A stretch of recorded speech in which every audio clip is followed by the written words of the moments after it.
ധനുക്കൂറിൽ വരുന്ന നക്ഷത്രങ്ങൾ മൂലം, പൂരാടം, ഉത്രാടത്തിൻ്റെ ആദ്യത്തെ കാൽ. ഇവരെ സംബന്ധിച്ചിടത്തോളം ശനി ബലവാനാണ്, അതുപോലെ തന്നെ വ്യാഴവും അനുകൂലനാണ്. രാഹു 4-ാം ഭാവത്തിൽ സഞ്ചരിക്കുമ്പോൾ സ്വന്തം കുടുംബത്തിൽ ചില പ്രശ്നങ്ങൾ ഉണ്ടാവാം, മാതാവിന് ദോഷമുണ്ടാകാം, വാഹനവുമായി ബന്ധപ്പെട്ട് സൂക്ഷിച്ച് കാര്യങ്ങൾ കൈകാര്യം ചെയ്യേണ്ടതായിട്ട് വന്നേക്കാം. 10-ാം ഭാവത്തിൽ കേതു ഉള്ളതുകൊണ്ട് തൊഴിൽ രംഗത്ത് എന്തെങ്കിലുമൊക്കെ അസ്വാരസ്യങ്ങളോ സംശയങ്ങളോ ആശങ്കകളോ ഉണ്ടാകാം. ചിലപ്പോൾ ജോലിസ്ഥലത്ത് പോകാൻ തന്നെ മടിയുണ്ടായെന്നിരിക്കാം.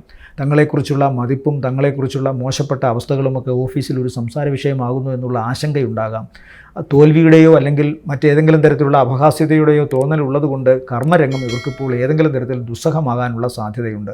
10-ാം ഭാവത്തിലേക്ക് രാഹുവിൻ്റെ ദൃഷ്ടി കൂടി ഉള്ളതുകൊണ്ട് ഒരുപക്ഷേ ഈ നക്ഷത്രക്കാരുടെ കഴിവിൽ മറ്റുള്ളവരുടെ അസൂയ ഇപ്പോൾ കാര്യമായി പ്രവർത്തിക്കുന്ന ഒരു സമയമാവാം, ശത്രു കൂടുതൽ ഉണരുന്ന സമയമാവാം. അതുകൊണ്ട് ശ്രദ്ധിക്കണം. പക്ഷേ വ്യാഴം 5-ൽ നിൽക്കുന്നത് കൊണ്ട് സർവ്വദോഷങ്ങളെയും അകറ്റി ഭാഗ്യത്തിന് വ്യാഴം അനുകൂലമാകുമെന്ന് തന്നെ ചിന്തിക്കണം.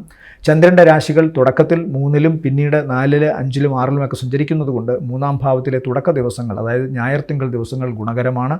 പിന്നീട് സാമ്പത്തികമായിട്ടുമൊക്കെ ഇവർക്ക് ഉയർച്ച കാണുന്നു.